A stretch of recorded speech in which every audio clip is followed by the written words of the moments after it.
You're listening to The Day I Died, the podcast that explores the good, the bad, and the ugly of live performance. Each episode, we'll speak to someone in the arts and capture, as best we can, the you had to be there moments that wouldn't make it into a Netflix special.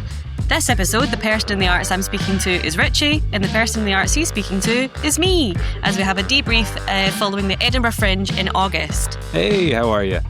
I'm good. How are you? I'm good. How was your Fringe? It was good.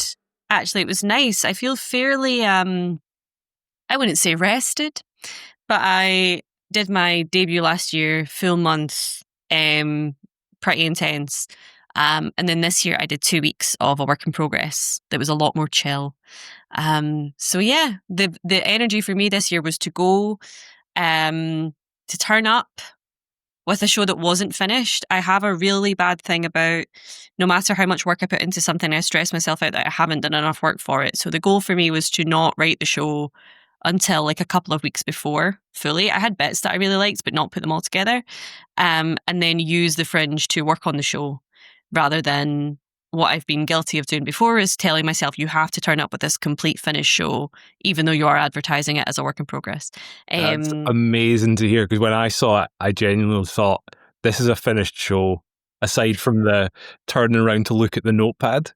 Oh yeah, that's if you'd put the notepad somewhere you didn't need to turn around for, I would have been like, yeah, that's a show. Oh, Richie, thank you so much. Cheers. How was your Fringe? My Fringe was 3 days long, and it was nice. Yeah, I learned the value of previews because it is the hottest room I've ever performed an hour in.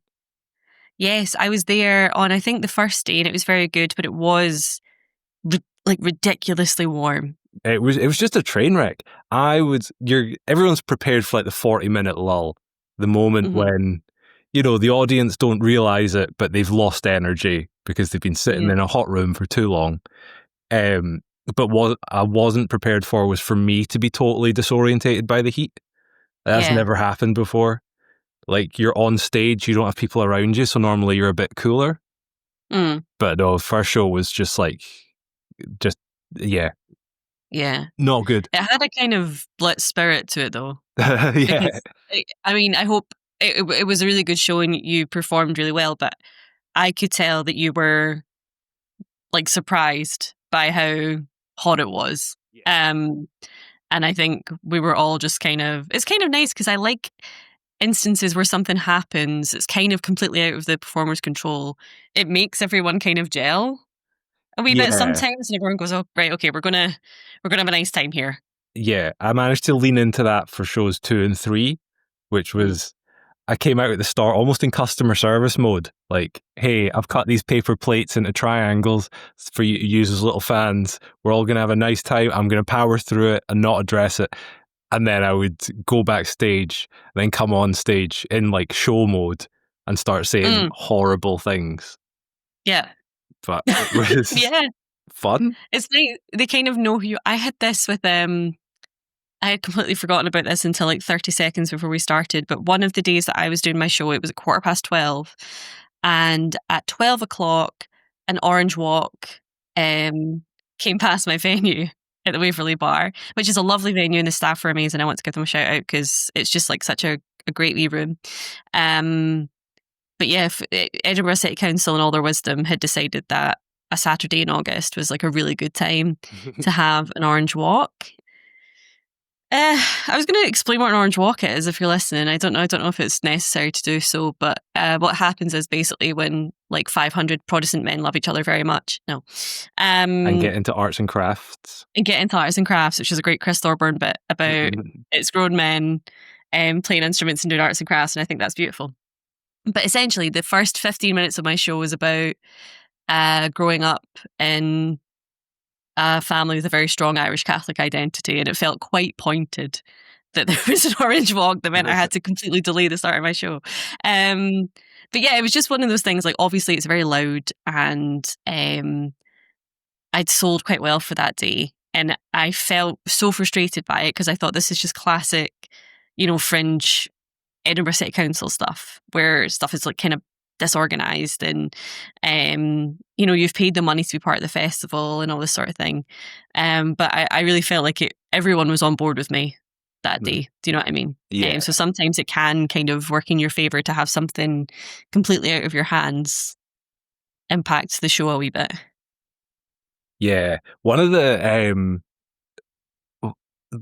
2022, I was doing the Fringe, and I was doing a guest spot at the Hive, and the mic, I was like really struggling, and the mic kept on cutting out. And then I just kind of addressed it, put the mic in the stand, and was like, right, we're going to shout this gig. And immediately it was fun because the audience just went, oh, there's this thing that we have to overcome for the gig to be good. Let's come together. Yeah, I'm going to cup my ears, and I'm sure we'll make it work. Yeah. Did you die? Did at I? any point? At the Fringe? Yeah. The day you saw me, I considered a death. No. That was rough. That was really bad. That was like, you know how I always say, like, when something happens in the room, you have to make a decision to address it or not. Like, and it just sort of comes naturally more and more the more you do it. When a joke doesn't land, you can address it and it breaks the tension, or you address it and they go, oh no, that didn't land. Fuck, he's not doing well. Right. The show you saw, every one of those, I made the wrong decision. There wasn't a single time where I went, in my brain, I'll address the heat, and then it went well. It was like... Yeah. But I firstly, I don't remember it being like that at all.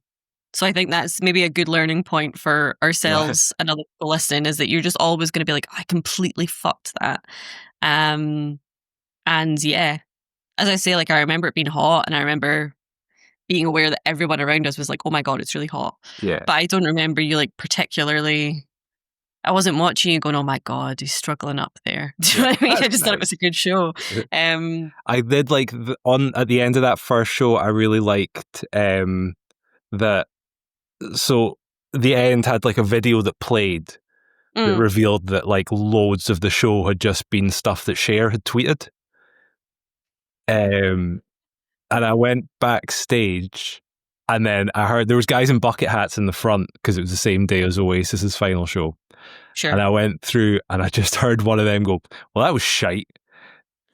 But then I came out and there was like a really clear visual representation of who'd liked the show and who hadn't, because everyone who'd liked it had stood up and gone to the aisle to get a bit of air, but they were all standing watching the end video. Right, okay. Whereas like the people in bucket hats had just gone. Had left as soon as the door was open. Yeah. What's your approach when you know that what you're presenting just isn't for someone? I think especially at the Fringe, when there's not another act coming on in a second who they might like, it's just you for an hour. Yeah, in that case, I didn't address it because I was too hot. I wasn't going to do crowd work of any kind.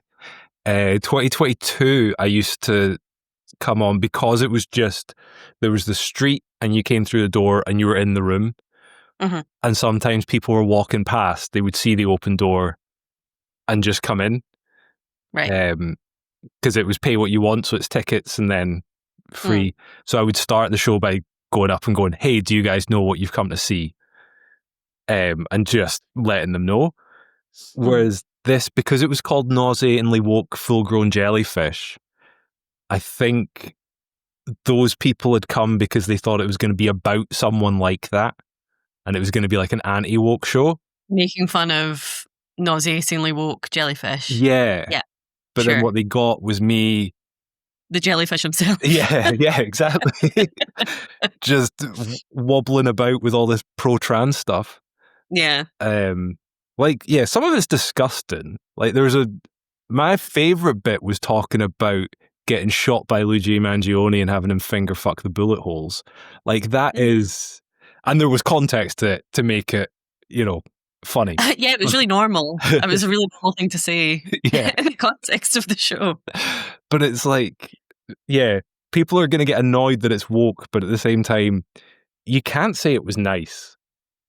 Yeah, well, this is like, this is a good example. Like, I think when I watch your comedy, you are an edgy comic in that you say things that you know people will dislike. But when people describe edgy comics, they don't mean people who have your politic. Do you know what I mean? Yeah. So It's yeah, important to me to that must never be it. punch down. So you were the nauseatingly woke full-grown jellyfish, which is what your show was called. Why did you call it that? Because someone used those words in a comment under an Instagram video, and it really made me laugh. And then I changed it to my bio on Instagram, was just nauseatingly woke full-grown jellyfish, and shared it. I shared the comment on Instagram and stuff as well. And just a bunch of people said, that's a great show title. Yeah. And I was like... Full grown is my favourite bit. Yeah. Like, full grown seems... I can get nauseatingly woke. Like, sure, I get what you're referring to. Jellyfish, I can kind of... I guess I see it. This, I With the guess. hair. Yeah. Full grown is so, like... This isn't like a prepubescent. This is a full grown... I guess because you're tall? Is that... Maybe, yeah. I think the quote was, because obviously I read the whole thing on stage, it was something like, nauseatingly woke bullshit, going to a comedy show to get your attention abused by a full-grown jellyfish. And then there was loads more, which I can't remember. I would read it off the screen. And then I replied, can I put this quote on the poster for my next show? And he just replied, you sound vaccinated. And I enjoyed it. You do, to be fair. I've thought that a lot. Yeah, so vaccinated. But it's that microchip in me. Yeah. What was your show title? I just called it Work in Progress. I was like, I'm going to see Kathleen's Work in Progress. It was called Twig. And it was called Twig because, firstly, I'm such a sucker for a show title that is just like a kind of vague noun. I'm just always like, oh, who's that? And it's a bit of like I kind of need to get out of it because whenever I try to title anything, I just pick a vague noun. But it was about my family tree. So I wanted to think of, it was about my family tree in general and about the idea of being when you're younger, when you're one of the younger people in your family and you think of yourself as like the end result of like hundreds and hundreds of years. And then the kind of turning point in the show, spoilers, is realizing that you're just a part of a much bigger thing. You're not the end result of anything. And, life will go on. You're part of a bigger picture. So I wanted something that was like a small bit of a tree, twig, and also a realization, twig. So that was, I think it's fairly like, it's quite a cute name. I'm already thinking like, do I want to keep that? Do I want to do something a wee bit, I don't know, more interesting, edgier, different? I think it's quite kind of twee. But also I guess the show is quite twee, It's a nice show about nice things. Yeah. Generally. How important do you think a title is? I think it is important. I think it's important in terms of setting tone, but I don't think it's like the kind of be all and end all of, if you, I think there's a thing for like thinking of a great title for a show. That's such a good title. But then a lot of shows that I've seen are like Sam Lake's show, which was one of my favorite shows I saw at the Fringe this year, was called You're Joking, Not Another One. And as we say, I know that he said that. I talked to him about it. Because he'd done a show every year at the Fringe and he was just kind of knackered in the thought of doing another one. And it wasn't, it wasn't like that totally summed up the themes of his show. So I think, if you think of like a cracking title, brilliant. But if you think of just something catchy or something that kind of, I don't know, is a bit funny or a pun, go for it. Whatever kind of suits your tone and your brand. My first show was called This Is Not For You. And that worked really well as a title because people saw it and went, this is not for you. Oh, that's probably for me then. It's a bit of reverse psychology. It's almost like daring you to come see it. I like that. I loved Kim Blythe's show was called Cowboy. Kim Blythe is so is just like such good company. I feel like I'm taking notes whenever I watch her perform because I'm like, oh, how, you know, open she is with the audience and just like relaxed. But yeah, her show was called Cowboy, and I thought it was really fun, and all of her photos were wearing a cowboy hat and all this. And then she kind of reveals very near the start of the show, she doesn't mean cowboy like a kind of rough and ready thing. She means cowboy is more like a cowboy builder. And it's kind of about not kind of about imposter syndrome or whatever, as if she's just kind of turned up and she'll get the job done, but probably not very well. And I thought it was like a fun flip on. I went in thinking it was going to be like one thing, and then, you know, it was kind of a misdirection. That was lovely. I like that. That's clever. Yeah, I don't think I've ever gone to see a show off the title alone. I've definitely done it off the posters. Yeah. Oh, I love posters. Yeah. But I remember going to see a guy, and I can't remember his name, but we got a flyer, and it was a video game reference on the flyer. And my friend got really excited, so we went, and he smashed it. And then my friend met this comic a few nights later, and it turned out the Scotsman had been in that show and he'd got a 5. Oh. And it was like, I think he'd been having a really bad run. Yeah. And then it just sort of turned around quite suddenly. Oh, that's great. Yeah. If only we could remember his name. I know. To give him a shout out. Really annoying. I could maybe message my pal Helen, because he headlined a show that I did early when I started that she used to run. We talked about my Fringe, we didn't talk about yours. Oh, yeah, it was good. It was nice. I went in, as I say, like it was kind of my goal to try and write it during the Fringe and punch it up while I was there and performing it, and not be too kind of anal about it in advance. So I think I did that, which was really nice. That means there were a couple of days where I felt like I really, you know, it wasn't my best. And I think maybe, as much as that feels kind of horrible to say, maybe that was part of it. I just thought you need to not be super over prepared all the time, because then what if I'm assuming I know what works and what people want. If I come in fully prepared, I haven't tested it really. And I could be completely wrong about what I think is going to be good and what's going to happen. I remember I actually took, so one of our previous guests, John Agasild, he came into the podcast with some notes from previous gigs. So during the Fringe, I decided to take some notes as I go. And I've just had a little read before we sat down here. And I've reminded myself of something. Let's see. Sorry, I actually don't know if I want to talk about that just because it's a bit negative. No, it's not actually. I will. I think that's a fun thing to say. So, I had this experience when I was doing the show.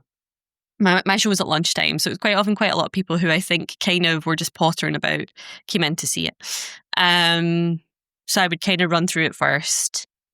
This is a work in progress. Does everyone know what that means? I do a couple of jokes about, you know, when you go and see a finished comedy show and you think, oh my gosh, they must have been practicing this for months and months. This is month 1, so let's all be nice, you know, that sort of thing. And it's very kind of chatty and friendly at the start to get people sat. And there was one day in particular, there was a guy who was answering back to everything I was saying in a way that was like fine because it was the start of the show.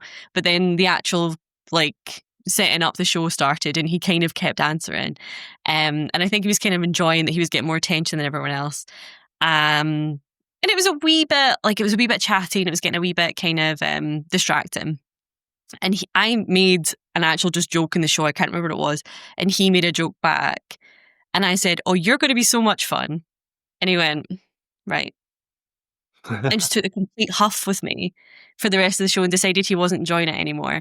And I felt so terrible about that because I was like, that's on me actually, because my job is to make people, I want people to feel comfortable and I want people to have a nice time and feel safe. And my gut reaction was like, that's bad comedianing because you've made him uncomfortable and unhappy at your show.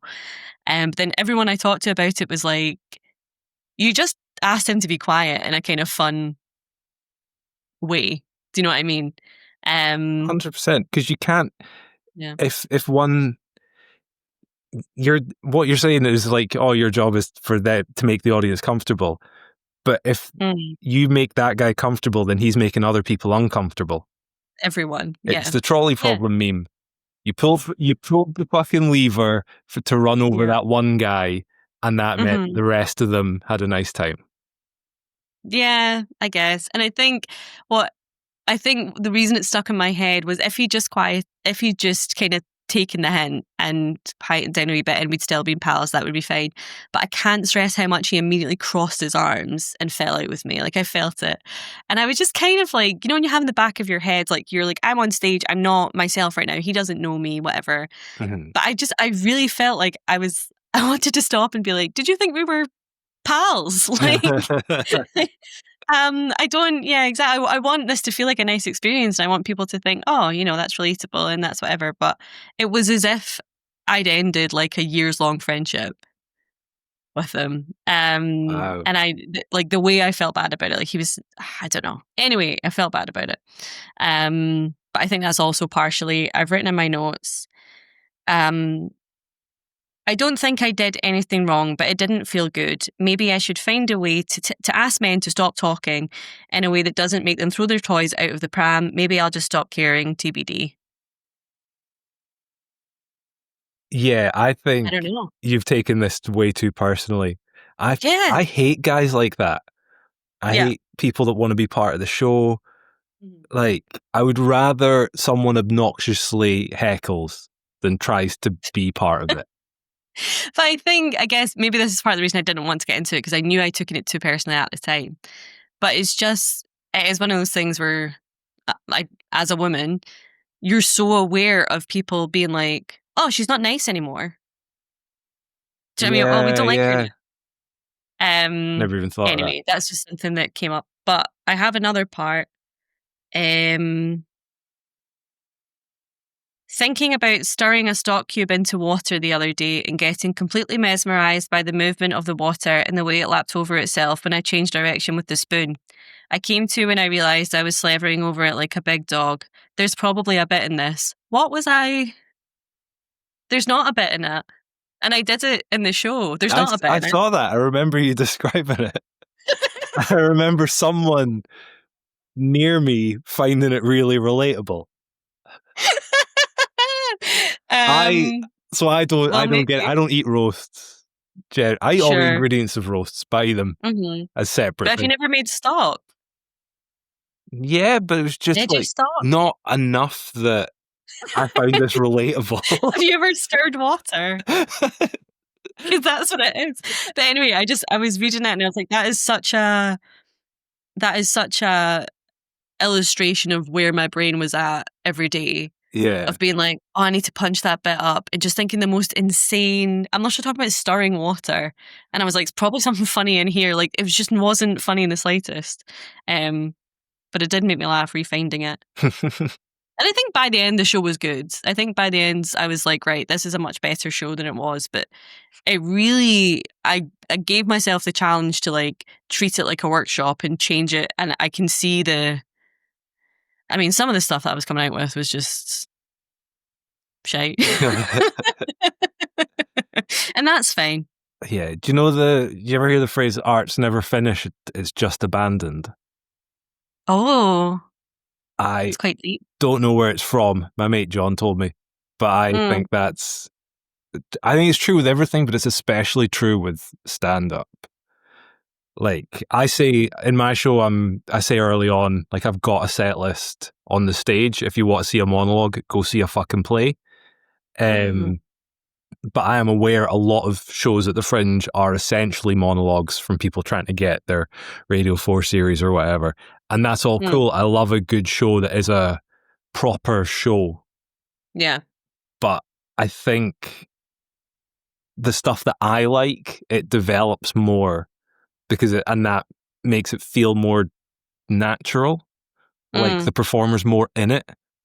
If each day they're coming away and going, oh, I can change this.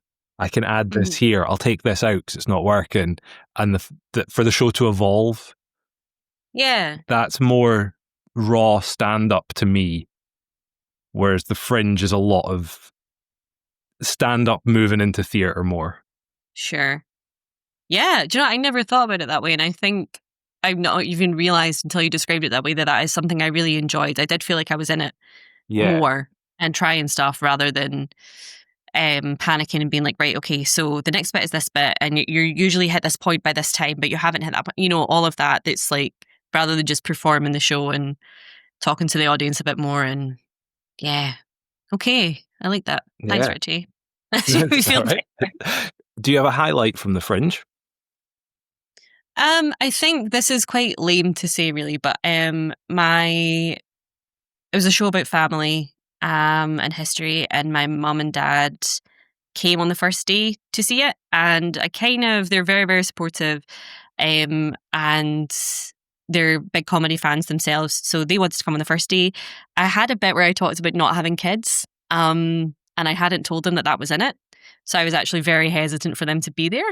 It hadn't When I initially decided to write the show, it hadn't been in it, and I just hadn't. I mean, it's my choice ultimately, but it's just something that I'd maybe have preferred to talk to my mum and dad separately before and say, "Listen, I'm going to talk about this Hmm. in the show. Maybe I should tell you first that I'm not. I'm thinking about not having kids." Um, so the first day, I was really, really, really anxious. Um, just because they were there, and it was the first day, and it wasn't very good. And then they came on the last day as well. So it kind of bookended it with I had been so nervous and the show had been quite rubbish compared to the one at the end. Um, and then the one they came to later was just so much better and so much more fun. And it was like a perfect like mirror of what it had been in the start versus what it had been at the end. And I was so scared of it. And I just thought, honestly, like, yeah, it's fine and everything's fine. Yeah, And my life is nice. And it was just like a nice round thing. So I know it's a bit lame to say it as a grown up that my mum and dad came.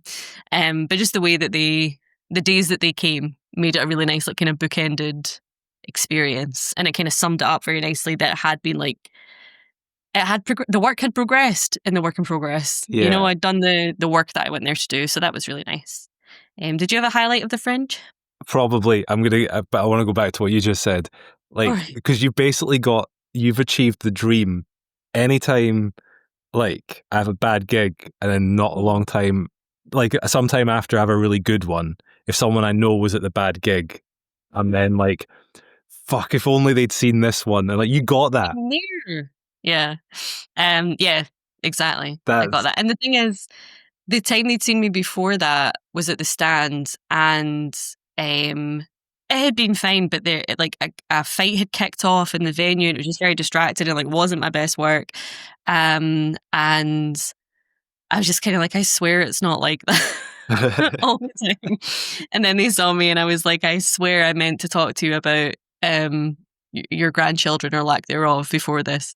So to have like a nice rounded out, yeah, that was really nice. cool. What was your highlight of the Fringe?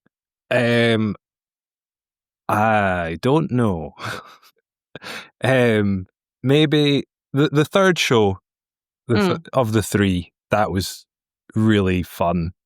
It was like if I'd done 2 days of previews and that was the first day of a run, I would have been right. starting the run feeling really good about it. Oh, amazing. But yeah, not the most exciting. Just the last show went really well. Why do you think it was so good? Oh, because I just worked out the kinks. I rearranged a lot of it because I was like, right, I'm going to find the heat disorientating. So I made a real effort to like just learn it inside out. Mm. So as you know, even if someone it could have been choking me and I'd still be able to deliver it. um, I cut out. Weirdly, they couldn't. The sound was coming from the TV. It wasn't like an aux coming through the PA, so it Right. made it really tinny, and that meant I was just like stimming the fuck out on stage because I Uh-huh. hate that sound. Yeah. Um, so I cut all the video stuff from the start of the show, Right. Okay. which meant the end. There was a bit at the end that didn't make a lot of sense, but it still seemed to work really well. Mm. Nice. Just Yeah, things falling into place. yeah. Yeah. Um, Sure. I feel like, yeah, we want to it would be nice for us both to be like, oh, I had like a day where it just not like completely knocked out of the park and it was so good and I got a great review and all this. But like, it's stand up, and sometimes the highlight is just doing stand up well. Yeah. Do you know what I mean? Like, that's what you don't start because you want. It's nice to get good reviews and to get stuff in and to get like people recognizing you and stuff, but the reason you're there is because you felt a buzz from doing stand up. Yeah. You know? Yeah. And So, day 3 was like that rush. nice. It was Perfect. Oh, I love that. Yeah. Will we ask each other some questions? Yeah. I'll find them in my phone. How do you approach darker material so that it lands consistently? Always never punch down. Always consider what you're saying and how you're saying it. So, yeah, a joke is essentially, every joke is essentially a pull back and reveal, where you reveal something and everything clicks into place in the audience's head. So even if you're doing anti-comedy, it's the moment where you reveal that there's not a joke coming, it's the laugh. Like all that kind of stuff. So you want to just make sure you've got everything is set up in place. When you hit the bit where everything clicks, that works. But also, if anyone doesn't get it and is offended and comes up to you, you need to be able to say, no, this is what I said. This is what the target was. This is who it attacked. Yeah, I think that's generally it. Just don't ever punch down. Yeah, still be a dick. Yeah, if someone criticizes your joke and the only thing you can say back is, oh, it's cancel culture, oh, it's woke mobs, then write better jokes. Agreed. Co-signed. Yeah. Do you ever have much darker material where you have to consider how you're approaching it? Not really. No, I don't think so. I'm very wholesome. That's not true. I think I do like writing about stuff that's, I don't know. I like talking about kind of difficult topics and stuff, but I don't think much of that kind of falls into like, I don't know what people would call dark material. Yeah. You know? I had a bit in my show this year about the abortion laws in England. And that used to be a completely different joke that we just came about because I heard this story and wanted to talk about it.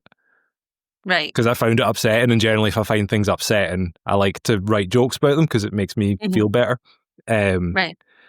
And yeah, it started off as this horrific joke that did not work. In fact, it didn't work. I once did a show, I was doing a new material night. I was doing 10 minutes and it was going pretty well.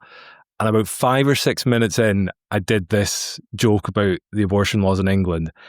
And they hated it so much that everything was dying for like the next 3 minutes. Like I had to just keep relentlessly doing stuff to eventually get them back just before I left. But it was like, as soon as I'd said it, they were like, no, we don't like you anymore.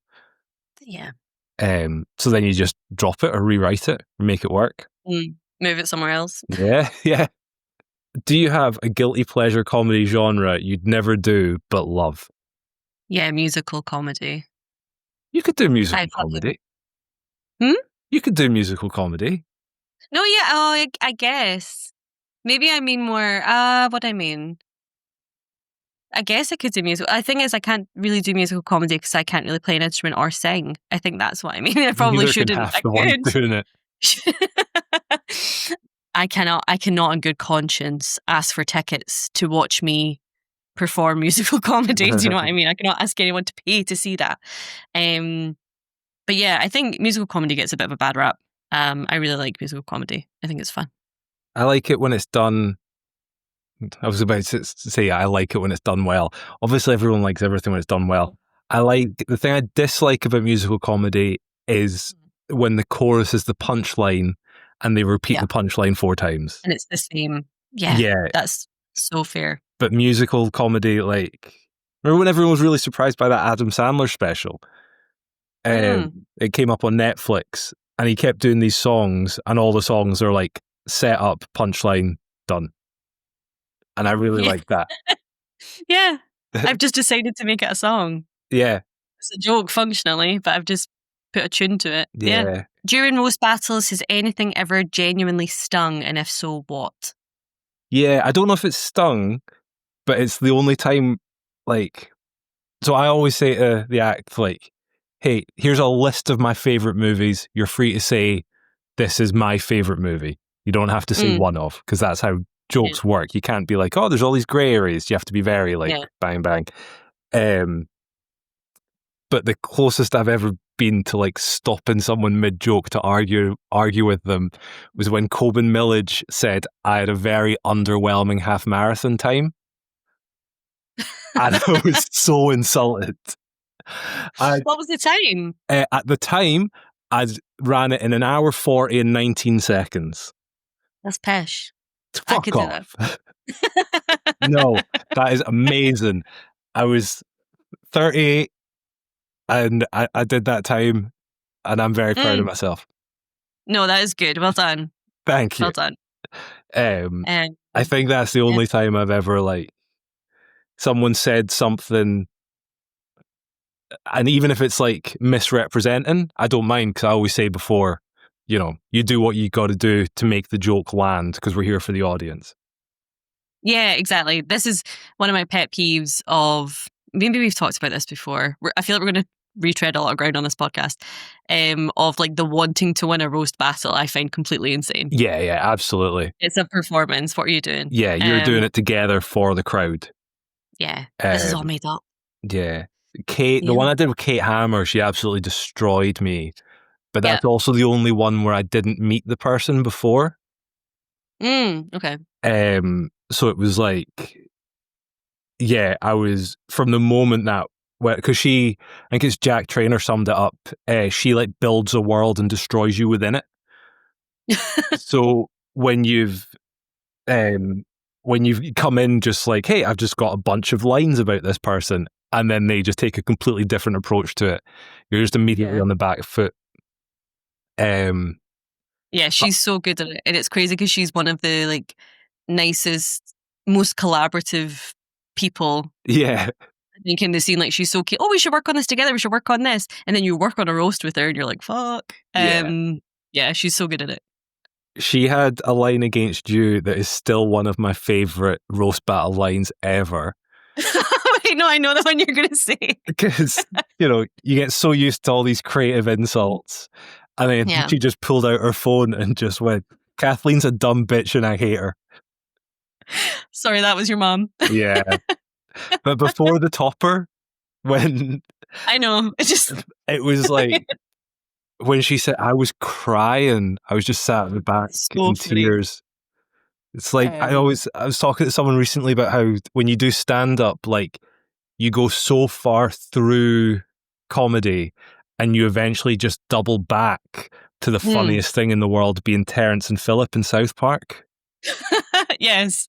And that's her head was doing that because she's Canadian. Yeah.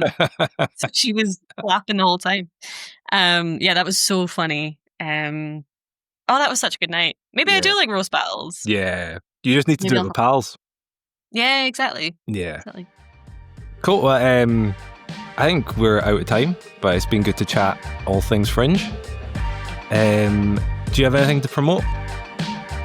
No, I don't think so. Just if people have enjoyed the podcast, we will be releasing more. Leave us a comment, share it with anyone you think might be interested. Let us know if there's anyone you'd like to see. You can find me on Instagram at Richie J Brown and TikTok at Richie J Brown _. Find me on Instagram at Kathleen Who _ and on TikTok at Kathleen Who no _. Thanks for listening or watching.